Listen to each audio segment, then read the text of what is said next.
মাজার ভাঙচুর নয়, মাজারকে সুরক্ষা করুন।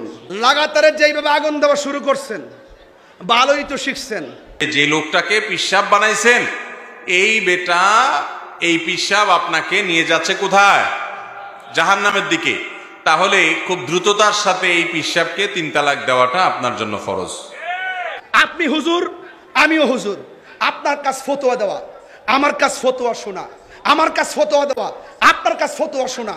আপনার কথা যে আমার মানতে হবে কথা কিন্তু এমন না। আপনি ফতোয়া দেন, বিচার হবে, গবেষণা হবে, যাচাই বাছাই হবে। আপনি এই কলির যুগে আইসা এই অলির বিরোধিতা করতেছেন, কারণটা কি? কারণটা কি? আপনি কি জানেন তার হাকিকত কি? আপনি কি বুঝেন তার হাকিকত কি? এই জন্য যেই কোনো বিষয়ে আঘাত দেওয়ার আগে 100 বার চিন্তা করবেন, কারণ এই দেশ সুফি দর্শনের বাংলাদেশ, অলি আউলিয়ার বাংলাদেশ। কথা বলেন, ঠিক কিনা বলেন? এই জন্য এই সমস্ত দাঙ্গা সৃষ্টি করবেন না, করলে অসুবিধা আছে। আমরা অলি আল্লাহর দরবারে যাই, শুধুমাত্র তাই নয়। হযরত ইমাম শাফি রহমাতুল্লাহ বলতেছেন, ইন্নী লা তাবাররাকু বি আবি হানিফাতা ওয়া আজিউ ইলা কবরিহি। আমার বরকতের আশা যখন করতাম, আমি শাফি ইমাম আবু হানিফার রওজা মুবারকের কাছে আমি আসা যাওয়া করতাম। আমি আমার যখন কোনো কিছু প্রয়োজন হতো, ফাইদা আরাদাত লি হাজাতুন সাল্লাইতু রাকাতাইন, যখন আমার কোনো হাজতের প্রয়োজন হতো তখন আমি সেখানে 2 রাকাত নামাজ পড়তাম। ওয়া সাআলতুল্লাহ, তখন আমি ইমাম আবু হানিফার উসিলা দিয়ে আল্লাহর কাছে কিছু চাইতাম। যখন আমি চাইতাম কোন জায়গায়? কয় ইনদা কবরিহি, ওনার রওজার কাছে। ফাতুকদা, অতি দ্রুততার সাথে আমার হাজতটা পূরণ হয়ে যেত। আমি তো সব বলতে পারবো না, অনেকগুলো কথা ছিল, কিন্তু ইমামে আজম আবু হানিফা জি।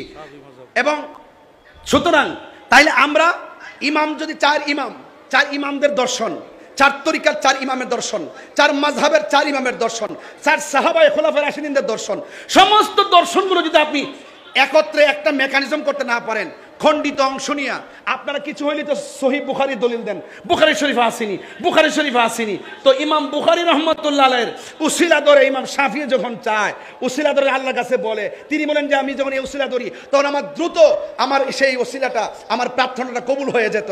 তাহলে ইমামদের দর্শন কি আর আপনি মৌলবীর দর্শন কি? তার মানে বোঝা গেল ডাল মে কুচ কালা। তোমাদের মুখে ইসলাম আছে, নীল নদের পানি যেমন নীল না, তোমাদের মুখের ইসলাম আসল ইসলাম না। খারাপ বন্ধু যেরকম মানুষকে ধ্বংস করে দেয়, আপনি খারাপ কোন ব্যক্তিকে ভালো মানুষ মনে করে তাকে অনুসরণ করছেন, তার পরামর্শ নিচ্ছেন, তাহলে আপনার ধ্বংস আসতে আর দেরি হবে না। যেই আলেম, যেই হুজুর আপনাকে কোরআন হাদিসের বাইরে অন্যান্য পথে যাওয়ার নির্দেশ করে, আপনি কোরআন হাদিসের সাথে মিল পান না, খুব দ্রুততার সাথে তাকে ত্যাগ করবেন। কথা বুঝাতে পারছি? আর যে আপনাকে কোরআন হাদিসের পথে আহ্বান করবে, সে যদি একজন সাধারণ মানুষও হয় তবুও তার কথা শুনবেন, কারণ তিনি আহ্বান তার নিজের দিকে করছেন না। কোথায় করছেন? কোরআন এবং হাদিসের দিকে আহ্বান করছেন। আমাদেরকে নবী করিম সাল্লাল্লাহু আলাইহি ওয়াসাল্লাম বলেছেন, তারাকতু ফিকুম আমরাইন, তোমাদের জন্য 2টা জিনিস রেখে যাচ্ছি, কিতাব আল্লাহি ওয়া সুন্নাত রাসূলি, আল্লাহর কিতাব এবং রাসূলের সুন্নাত সাল্লাল্লাহু আলাইহি ওয়াসাল্লাম। অতএব এই কোরআন হাদিসের আলোকে চললে আমাদের জীবন আলোকিত হবে, আর না হলে অন্ধকারে ভরে যাবে। অতএব আমরা দেখে শুনে অনুসরণ করব, কার অনুসরণ করছি। কারণ ভাইরা আমার, আপনি দুনিয়াতে একটা ভুল করলে আবার ঠিক করতে পারবেন, কিন্তু আখেরাতের ব্যাপার, একবার যদি ভুল পথে চলে যান আর ওইভাবে দুনিয়া থেকে চলে যান, আর দুনিয়াতে ফেরত এসে কারেকশন করা যাবে? অতএব সাবধান, সাবধান। আলেম নির্বাচন, শিক্ষক নির্বাচন, যাকে আপনি দেখে, যার কাছ থেকে পরামর্শ নিয়ে দিনের উপরে চলবেন, এটা নির্বাচন করতে 10 বার ভাববেন।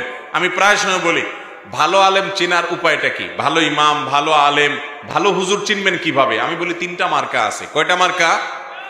1 নম্বর হলো, তিনি নিজে যা বলেন সে অনুযায়ী নিজে আমল করেন, তিনি যা ওয়াজ করেন সেগুলো অনুযায়ী তিনি নিজে আমল করেন। এই মার্কা থাকতে হবে তার মধ্যে, নাহলে তিনি ভালো হুজুর, ভালো আলেম হইতে পারেন না। নাম্বার 2, ফরজ আমলের পাশাপাশি নফল আমলের চেষ্টা তার মধ্যে থাকবে। তিনি ব্যক্তিগত নফল আমল করারও আগ্রহ বোধ তার ভিতরে আছে, আগ্রহ আছে, এরকমটি আপনি আজ করবেন। হয়তো অনেক বেশি পড়তে পারেন না, কিন্তু চেষ্টা আছে। কিন্তু না, কোন রকম ফরজ ছেড়ে চলে যায়, নফলের কোনো খোঁজ খবর কখনোই দেখেন না। ডিপলি যদি দেখার সুযোগ হয়, তাহলে এটা খুব বেশি ভালো লক্ষণ না। কিন্তু এর চাইতে গুরুত্বপূর্ণ মার্কা যেটা 3 নম্বরের, সেটা হলো দুনিয়ার প্রতি মোহ আছে কিনা এটা দেখবেন। ওয়াজ করে, নসিহত করে, লম্বা লম্বা কথা বলে, সুন্দর সুন্দর কথা বলে, সবই ঠিক আছে, কিন্তু দিন শেষে পয়সা ছাড়া আর কিচ্ছু। জন্য ভালো আলেম তিনি সব সময় যা বলবেন সেটা অনুযায়ী তিনি নিজে আমল করবেন। ফরজের পাশাপাশি নফল আমল করার চেষ্টা তার ভিতরে আপনি দেখতে পাবেন। এবং সর্বশেষ দুনিয়ার জন্য তিনি চেষ্টা করবেন, ব্যবসা বাণিজ্য করেন, হালাল উপার্জন করবেন, সবই ঠিক আছে, দুনিয়ার জন্য পাগল হয়ে যাবেন না যে পয়সা ছাড়া কিচ্ছু চিনি না।